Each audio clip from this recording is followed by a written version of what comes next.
శాంతి. June మాసం రాగానే మమ్మ యొక్క స్మృతులన్నీ తాజాగా అవుతాయి.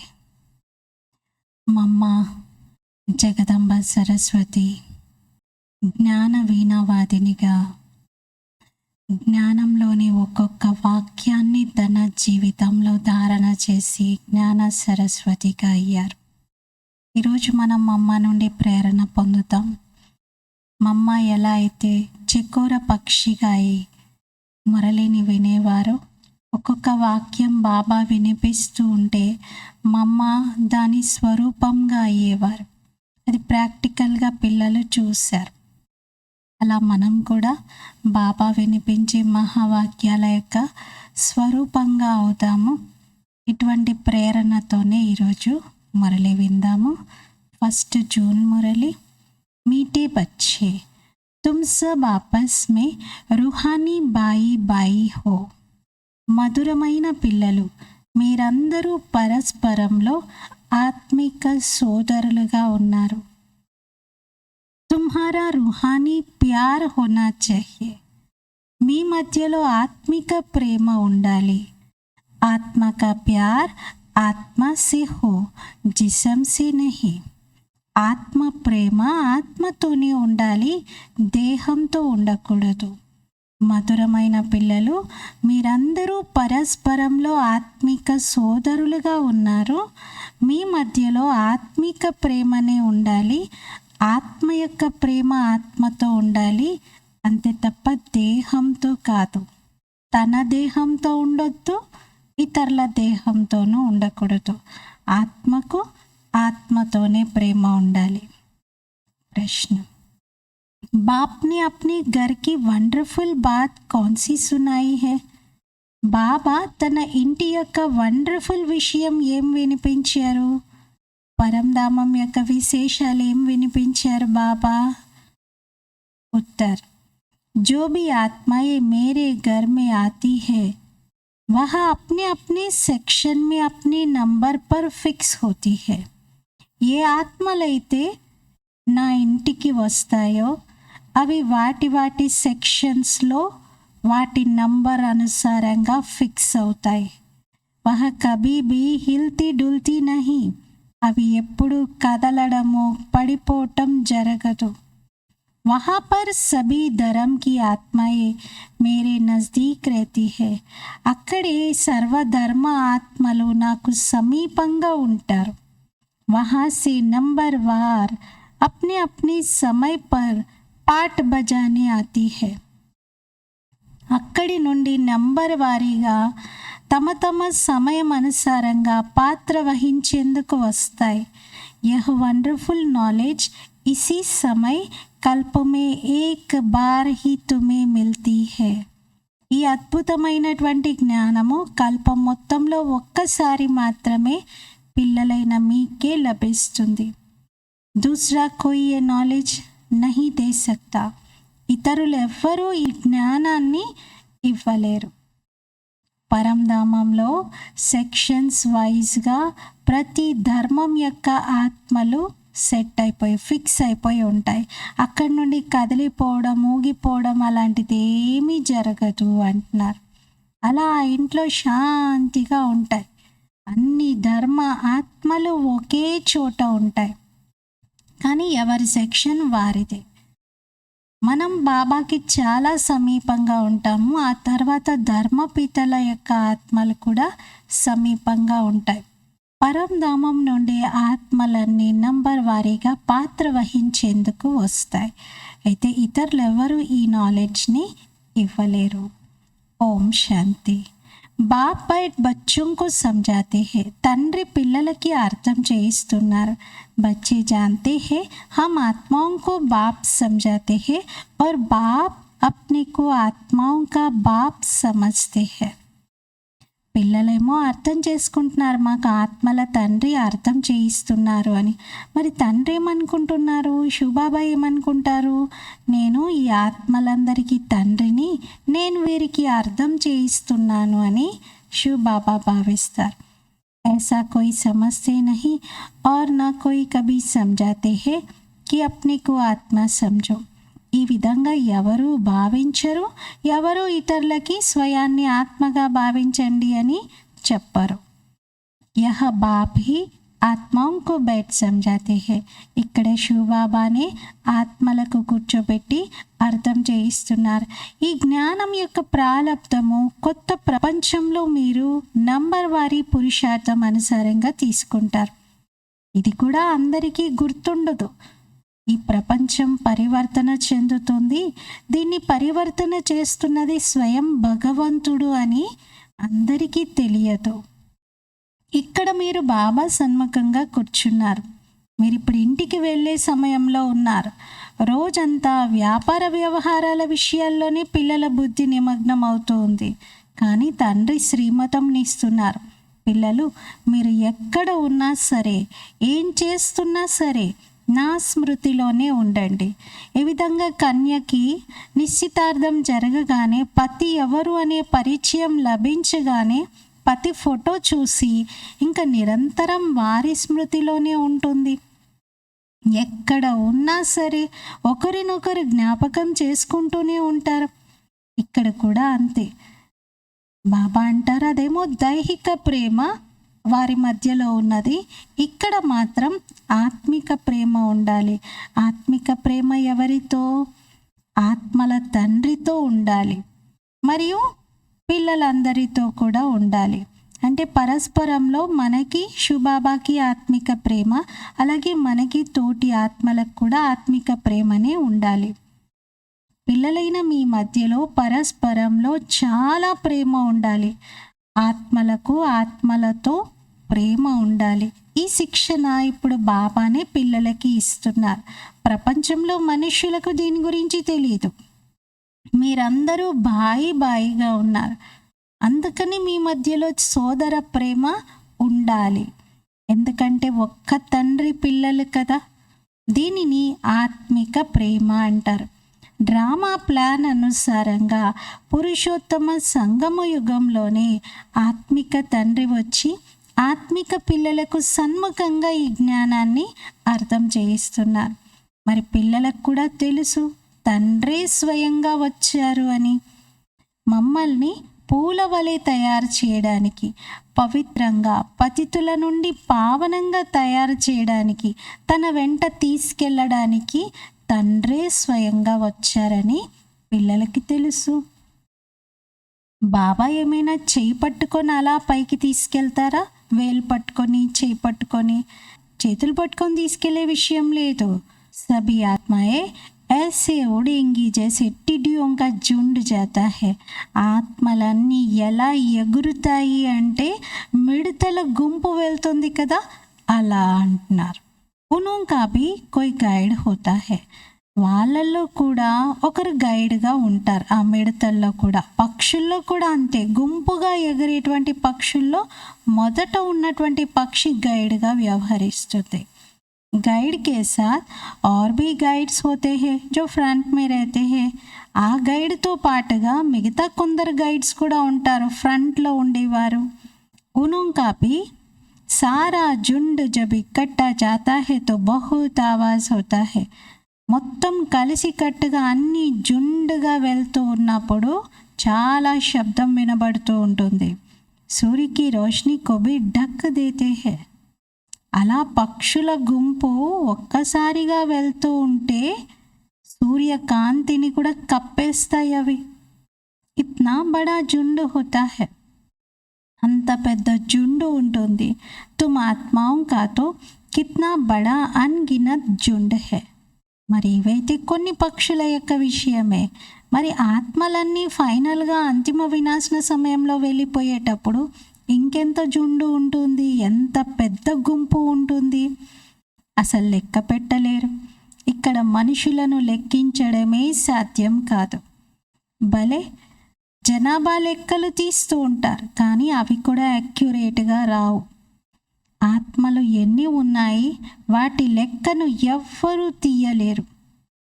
లెక్క పెట్టలేనంత మంది ఉన్నారు. సత్యుగంలో ఎంతమంది మనుషులు ఉంటారో అది బాబా ముందుగానే చెప్పేస్తున్నారు. అది కేవలం భారతదేశంలోనే ఉంటారు. మీ బుద్ధిలో ఉంది మేము మొత్తం విశ్వానికి యజమానిగా అవుతున్నాము అని. ఎప్పుడైతే ఆత్మ శరీరంలో ఉంటుందో అప్పుడు జీవాత్మగా పిలువబడుతుంది. ఆత్మ శరీరం రెండు కలిసి ఉంటాయి. అయితే ఏదైతే అనుభవం ఆత్మ పొందుతుందో అది శరీరం కూడా పొందుతుంది. ఆత్మ సుఖంగా ఉంటే శరీరం కూడా సుఖపడుతుంది. ఆత్మ దుఃఖంలో ఉంటే శరీరం కూడా దుఃఖాన్ని అనుభవం చేస్తుంది. సుఖ దుఃఖాలు రెండు కలిసి అనుభవిస్తాయి అని అంటున్నారు. కానీ కొంతమంది ఏమనుకుంటారంటే ఆత్మే పరమాత్మ, ఆత్మకెప్పుడు దుఃఖం ఉండదు, ఆత్మ నిర్లేపి అని భావిస్తారు.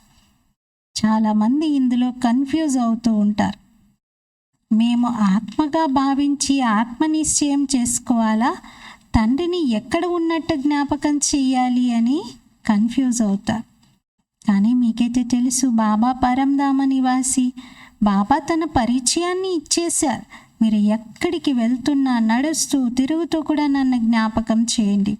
బాబా ఉండేది పరంధామంలో, మీ ఆత్మ కూడా అక్కడే నివసించేది. ఇక్కడికి పాత్ర వహించేందుకే వచ్చింది. ఈ జ్ఞానం మీకు ఇప్పుడు లభిస్తుంది. ఎప్పుడైతే మీరు దేవతగా ఉంటారో అప్పుడు మీకు ఈ విషయాలేమీ గుర్తుండవు. నేను ఫలానా ధర్మ ఆత్మల కన్నా చాలా ఉన్నతంగా ఉన్నాను, చాలా ఉన్నత స్థితిలో ఉండి ఈ పదవిని పొందాను అని ఇవేవి తెలియదు. పైనుండి వచ్చి ఆత్మ శరీరాన్ని ధారణ చేసి పాత్ర వహిస్తుంది అంతే. ఇంకా మిగతా ఏ చింతన ఆత్మలో నడవదు. ఇంతకుముందు మనకి బాబా పరంధామ నివాసి అనే విషయమే తెలియదు. అక్కడి నుండి వచ్చారు, శరీరంలో పాత్ర వహిస్తున్నారు అని. వారు ఎవరి శరీరంలో ప్రవేశిస్తారో దాని అడ్రస్ని కూడా బాబా తెలియజేస్తున్నారు. ఒకవేళ మీరు రాశారనుకోండి శివ్ బాబా కేర్ ఆఫ్ పరంధామము అని, మరి లెటర్ వెళ్తుందా? పోస్ట్ మ్యాన్కి ఆ అడ్రస్ తెలుస్తుందా పరంధామం అంటే? అందుకే ఏమని రాస్తారు మీరు? శివ్ బాబా కేర్ ఆఫ్ బ్రహ్మ అని రాస్తారు. అప్పుడు అడ్రస్ బాక్స్లో వేయడంతో అది పాండవ భవనానికి చేరుకుంటుంది. అంటే శివ్ బాబా కేర్ ఆఫ్ బ్రహ్మ అంటే సరిపోదు, మిగతాయి కూడా రాయాలి. కానీ ఫస్ట్ అడ్రస్సింగ్ ఎవరికి అనేది బాబా చెప్తున్నారు. ఎందుకంటే మీకు తెలుసు శివ్ బాబా ఇక్కడ ఈ రథంలో ప్రవేశించారు అని. ఆత్మలన్నీ పైనుండి క్రిందకు వస్తాయి. మీరందరూ సోదరులుగా ఉన్నారు. ఎల్లప్పుడూ ఇదే భావించాలి, మేము ఫలానా ఆత్మతో మాట్లాడుతున్నాం, నేను ఆత్మను, ఫలానా పేరు గల ఆత్మతో మాట్లాడుతున్నాను అని. ఆత్మనే చూడాలి. మనుషులైతే దేహాభిమానంలో వచ్చేస్తున్నారు, కానీ బాబా ఆత్మాభిమానిగా చేస్తున్నారు. బాబా అంటారు, పిల్లలు స్వయాన్ని ఆత్మగా భావించండి మరియు నన్ను తండ్రిని జ్ఞాపకం చేయండి. ఈ సమయంలో బాబా అర్థం చేయిస్తున్నారు, నేను ఇక్కడికి స్వయంగా వచ్చి చెప్తున్నాను, స్వయంగా వచ్చి జ్ఞానాన్ని ఇస్తున్నాను. కానీ ఆర్గన్స్ అయితే కావాలి కదా. ముఖ్యమైనటువంటిది ముఖము, కళ్ళు. మరి జ్ఞానామృతాన్ని బాబా నోటి ద్వారానే ఇస్తూ ఉన్నారు కదా. అందుకే గౌముఖాన్ని చూపిస్తారు. ఇది మాత యొక్క ముఖం. పెద్ద మాత ద్వారా బాబా మిమ్మల్ని అడాప్ట్ చేసుకున్నారు. ఎవరు? శివ్ బాబా అడాప్ట్ చేసుకున్నారు. వారు ఇప్పుడు ఇక్కడికే వచ్చారు కదా. ఈ జ్ఞానమంతా మీ బుద్ధిలో ఉండాలి. నేను మిమ్మల్ని ప్రజాపిత బ్రహ్మ ద్వారా అడాప్ట్ చేసుకున్నాను. అప్పుడు ఇతను కూడా మాతగానే అవుతారు. శివ్ బాబా బ్రహ్మ ద్వారా అడాప్ట్ చేసుకున్నారు కాబట్టి బ్రహ్మ మాత అవుతారు. గాయనం ఉంది, మీరే మాతాపిత, మేం మీ యొక్క సంతానం, మీ కృపతో మాకు సుఖపు గనులు లభిస్తాయి అని మహిమ చేశారు. మరి ఎవరికి వర్తిస్తుంది మహిమ? ఇది శివ్ బాబా. ఉన్కో మాత నహి కహెంగే. మరి శివ్ బాబాను మాత అని అనం కదా. మాత పిత అని ఇద్దరిని కలిపి అంటున్నారంటే శివ్ బాబా బ్రహ్మరథంలో ప్రవేశించి ఉన్నప్పుడు ఈ మహిమ సూట్ అవుతుంది. శివ్ బాబా అయితే మనకి తండ్రి, తండ్రి నుండి వారసత్వం లభిస్తుంది. మరి తల్లి కావాలి కదా, అందుకే ఇక్కడికి వస్తారు. మీ అందరికీ తెలిసింది బాబా పైనుండి క్రిందకు వచ్చారు అని. ఆత్మలన్నీ పైనుండే వచ్చాయి, పాత్ర వహిస్తూ ఉన్నాయి. ప్రపంచంలో ఈ విషయాలు ఎవరికీ తెలియదు. వాళ్ళైతే రాయిలో రప్పలో అన్నింటిలో పరమాత్మ ఉన్నాడు అని అంటున్నారు. పైనుండి వస్తాడు అని చెప్పట్లేదు. అంతటా ఉన్నాడు, అన్నిట్లో ఉన్నాడు, నాలో ఉన్నాడు, మీలో ఉన్నాడు. ఇలా లెక్కలేనన్ని చోట్లు చూపించారు భగవంతుడు ఉన్నాడు అని. కానీ దుఃఖం వచ్చినప్పుడు చూడండి, బుద్ధి ఎక్కడికి వెళ్తుంది? పైకే వెళ్తూ ఉంటుంది. అంతటా ఉన్నాడు భగవంతుడు అని చెప్పుకుంటూనే మళ్ళీ పైకి చూస్తూ ఉంటారు, ఓ భగవంతుడా అని. దీన్ని ఏమంటారు? ఘోరమైన అంధకారం. గాయనం ఉంది కదా, జ్ఞాన సూర్యుడు ఉదయించాడు, అజ్ఞాన అంధకారం వినాశనమైంది అని. ఈ సమయంలో మీకు జ్ఞానం ఉంది. ఇది రావణ రాజ్యం. ఈ రావణుడి కారణంగానే అంధకారం వ్యాపించింది. అక్కడైతే రావణ రాజ్యమే ఉండదు.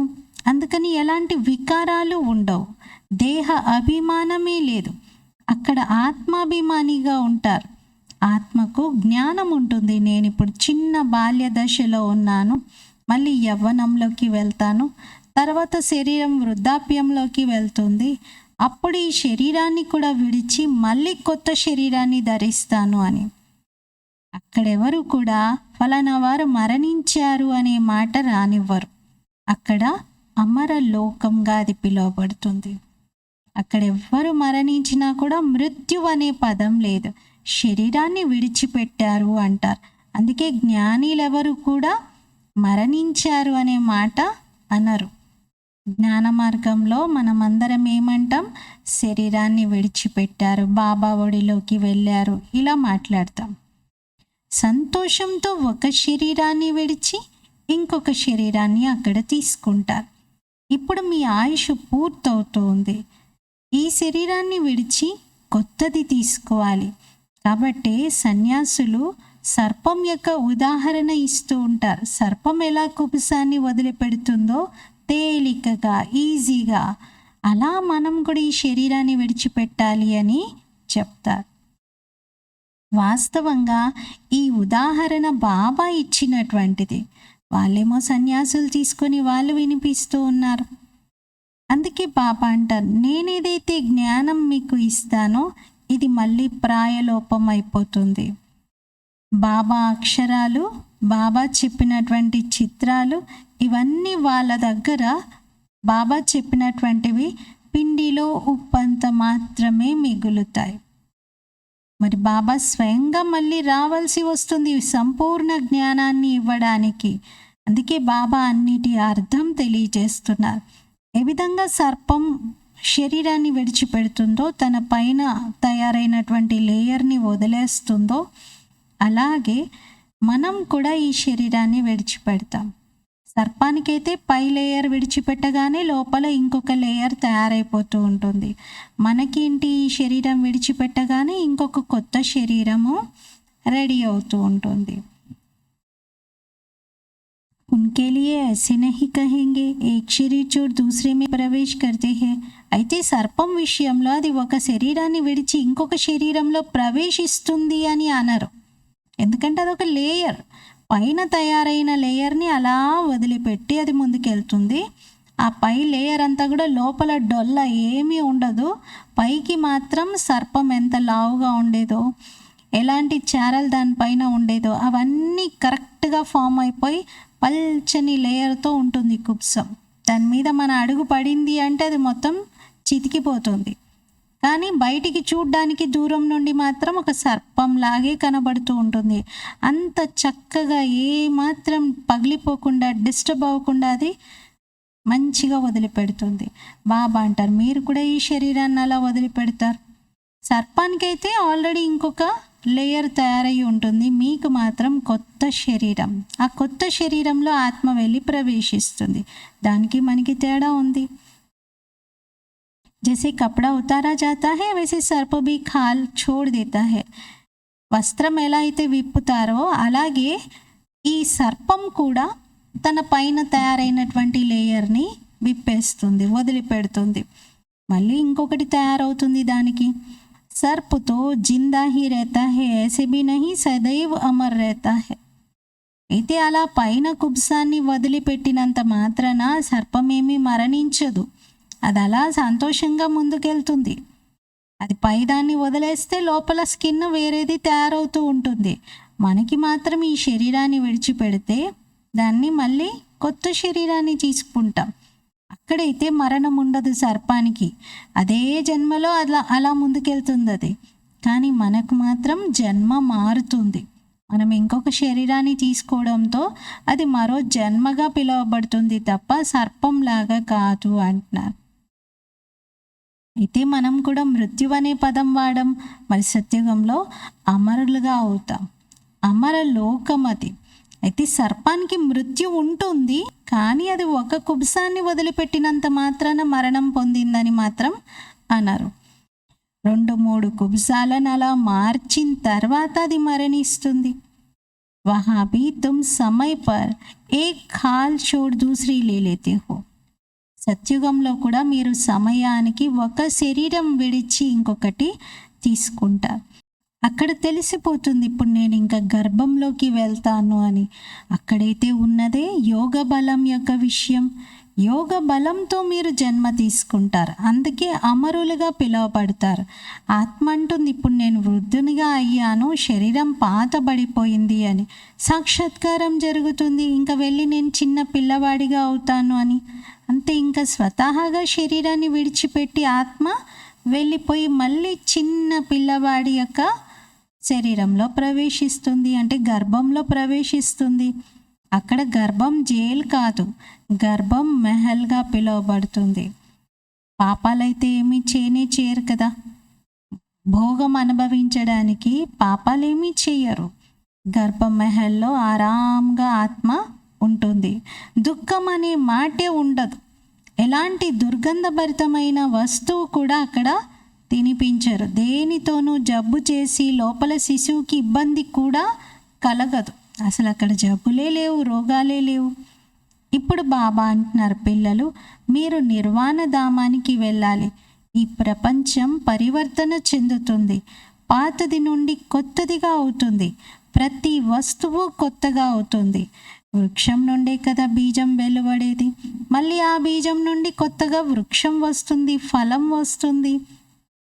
ఒక్క బీజం నాటితే ఇంక ఎన్ని పుష్పాలు, ఎన్ని ఫలాలు, ఎన్ని విత్తనాలు మళ్ళీ కొత్తగా పుడతాయి. సత్యుగంలో అయితే ఒక్కరే సంతానం ఉంటారు. యోగ బలంతో జన్మ తీసుకుంటారు. అక్కడ వికారాలైతే ఉండనే ఉండవు. 4-5 సంతానం ఉండడానికి. సత్యుగానికి కలియుగానికి తేడా అయితే ఉంది. అంటే అక్కడ బాబా అంటారు ఒక అబ్బాయి ఒక అమ్మాయి అందరికీ కలుగుతారు.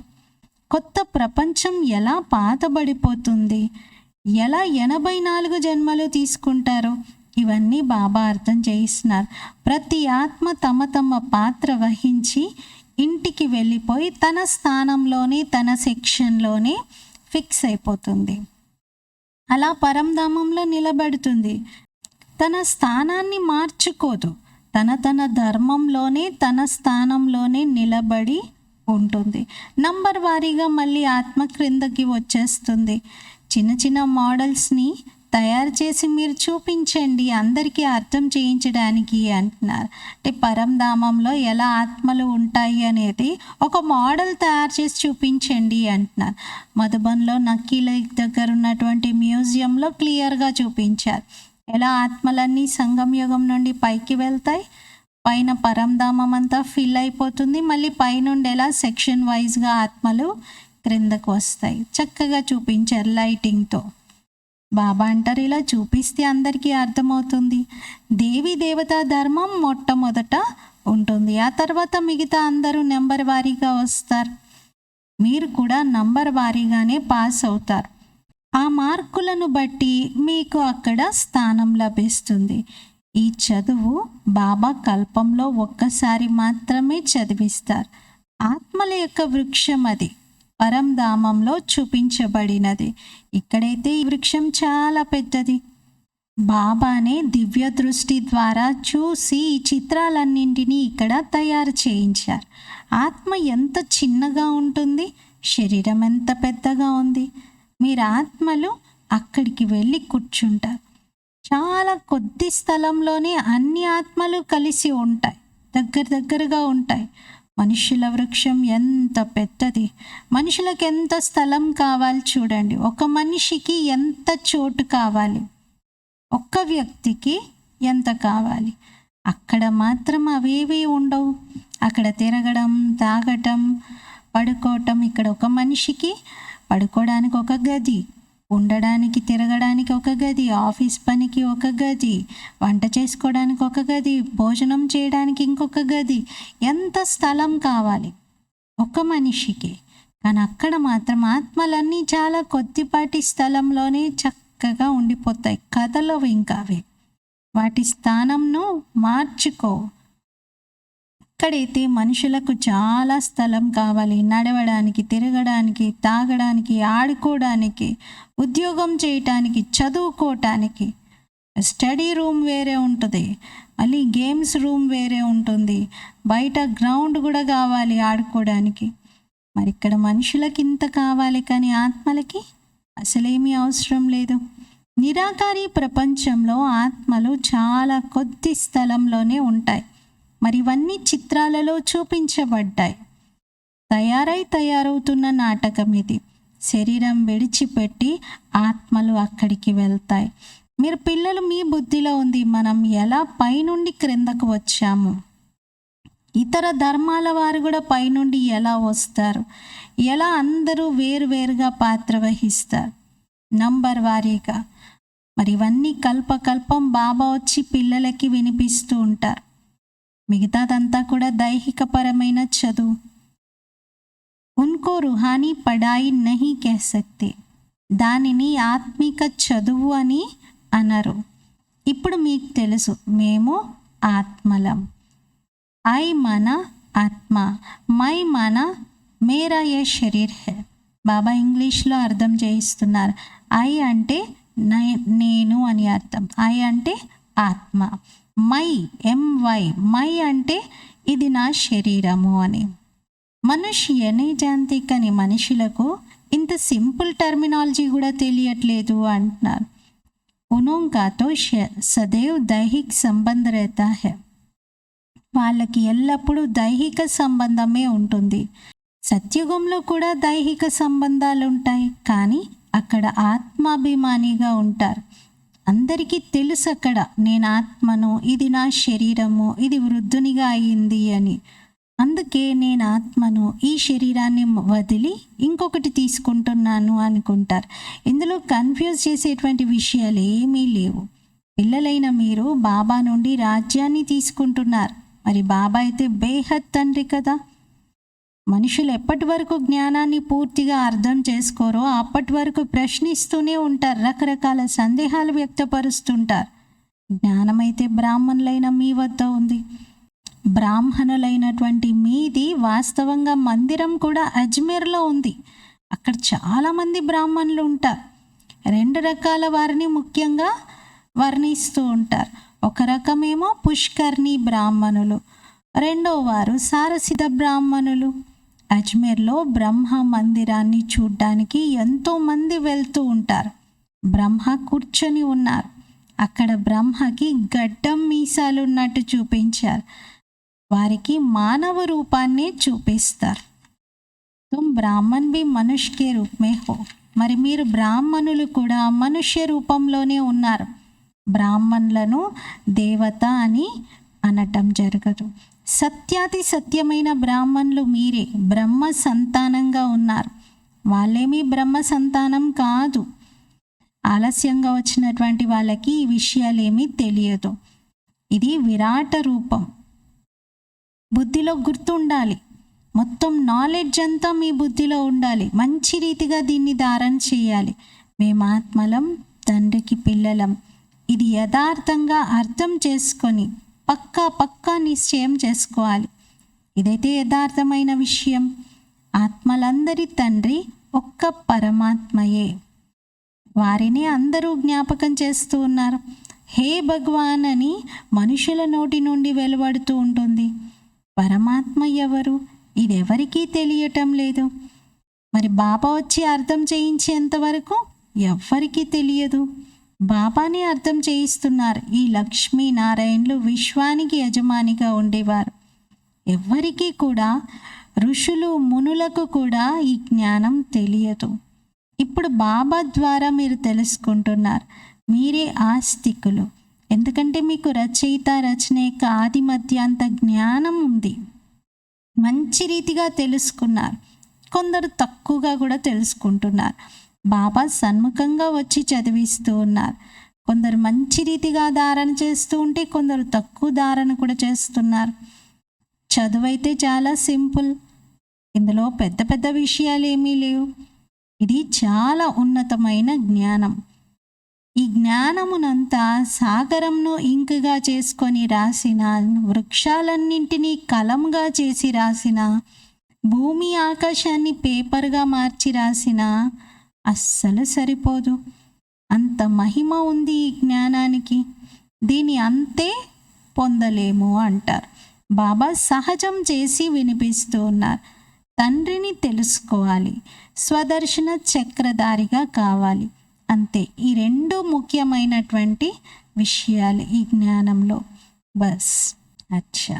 मीठे मीठे सिकिलते बच्चों प्रति मात पिता बाप दादा का याद, प्यार और गुड मॉर्निंग। रूहानी बाप की रूहानी बच्चों को नमस्ते। हम रूहानी बच्चों की रूहानी बाप दादा को याद, प्यार, गुड मॉर्निंग और नमस्ते। मेरा बाबा, मीठा बाबा, प्यारा बाबा, शुक्रिया बाबा। ధారణ కోసం ముఖ్య సారము. ఫస్ట్ పాయింట్, సదా సహజంగా స్మృతి ఏర్పడాలి అంటే దీనికోసం నడుస్తూ తిరుగుతూ నేను ఆత్మను, పరంధామ నివాసి ఆత్మనైన నేను ఇక్కడ పాత్ర వహించేందుకే వచ్చాను అనేది చింతన చేయాలి. సదా స్మృతి సహజంగా ఏర్పడాలి అంటే నడుస్తూ తిరుగుతూ ఈ చింతన మనసులో నడిపించాలి. నేను ఆత్మను, పరంధామ నివాసి ఆత్మనైన నేను ఇక్కడికి పాత్ర వహించేందుకే వచ్చాను. బాబా కూడా పరంధామంలో ఉంటారు, వారు ఈ బ్రహ్మతనులో ప్రవేశించారు అని. సెకండ్ పాయింట్, ఏ విధంగా ఆత్మిక తండ్రితో ఆత్మకు ప్రేమ ఉంది, అలాగే పరస్పరంలో కూడా ఆత్మిక ప్రేమతో ఉండాలి. పరమాత్మతో ఆత్మకి ఎలా ప్రేమ ఉందో తోటి ఆత్మతో కూడా అలా ప్రేమ ఉండాలి అని అంటున్నారు. ఆత్మకు ఆత్మతో ప్రేమ ఉండాలి, శరీరంతో కాదు. ఆత్మాభిమానిగా అయ్యేటువంటి పూర్తి అభ్యాసం చేయాలి. బాబా ఫస్ట్ పాయింట్లో నడుస్తూ తిరుగుతూ చింతన చేయండి. ఎలా పైన ఉండేవారిని ఎలా క్రిందకు వచ్చామో, ఆత్మ ఎలా వచ్చిందో అలాగే పరమాత్మ కూడా ఎలా బ్రహ్మ శరీరంలో వచ్చి చదివిస్తున్నారో దాని చింతన చేయాలి. సెకండ్ పాయింట్లో బాబా వ్యావహారిక విషయం చెప్తున్నారు. మీకు నేనంటే ఎంత ప్రేమనో అలాగే మీ తోటి ఆత్మతో కూడా ప్రేమ ఉండాలి. శరీరంతో ఉండకూడదు, ఆత్మతో ప్రేమ ఉండాలి అంటున్నారు. వరదానం, हद की कामनाओं से मुक्त रह, सर्व प्रश्नों से पार रहने वाले सदा प्रसन्न चित्त भव। హద్దు కోరికల నుండి ముక్తులై అన్ని ప్రశ్నలకు అతీతంగా అయ్యేటువంటి సదా ప్రసన్న చిత్త భవ. వివరణ, ఏ పిల్లలైతే హద్దు కోరికల నుండి ముక్తులుగా ఉంటారో వారి ముఖంలో ప్రసన్నత యొక్క మెరుపు కనిపిస్తుంది. ప్రసన్న చిత్తులు ఏ విషయంలో కూడా ప్రశ్న చిత్తులుగా కారు. వారు సదా నిస్వార్థిగా మరియు సదా సర్వులను నిర్దోషులుగా అనుభవం చేస్తారు. ఎవరిపైన దోష దృష్టిని పెట్టుకోరు. ఎలాంటి పరిస్థితి వచ్చినా సరే, చాహే కోయి ఆత్మ హిసాబ్ కితాబ్ చుక్తూ కర్నే వాలీ సామ్నా కర్తీ రహే. ఎలాంటి ఆత్మ మీ లెక్కాచారంలను పూర్తి చేయించడానికి మిమ్మల్ని ఎదిరిస్తూ మీకు ఎదురై విఘ్నరూపకంగా మారినా సరే, శరీరం యొక్క కర్మభోగం ఎదురైనా సరే, కానీ సంతుష్టత కారణంగా సంతుష్టంగా ఉండే ఆత్మలు సదా ప్రసన్న చిత్తంగా ఉంటారు. వాళ్ళకి ఎలాంటి హద్దు కోరిక లేదు కదా, ఇంకా ప్రసన్నంగా ఉంటారు. स्लोगन, व्यर्थ की चेकिंग अटेंशन से करो, अलबेले रूप में नहीं। వ్యర్థం యొక్క చెకింగ్ అటెన్షన్తో చేసుకోండి, నిర్లక్ష్యంతో కాదు. నిర్లక్ష్యంతో పైన చూసుకుంటే నేనేమీ వ్యర్థం చేయట్లేదు, అంతా బాగానే ఉంది నా దినచర్య అనిపిస్తుంది. కానీ అటెన్షన్తో లోతుగా పరిశీలించుకుంటే తెలుస్తుంది ఎక్కడెక్కడ ఏవేవి వ్యర్థం అవుతున్నాయి అనేది. ఈరోజు స్వమానము, నేను సదా ప్రసన్న చిత్తుడను. నేనాత్మను, సదా ప్రసన్న చిత్తుడను. ఓం శాంతి.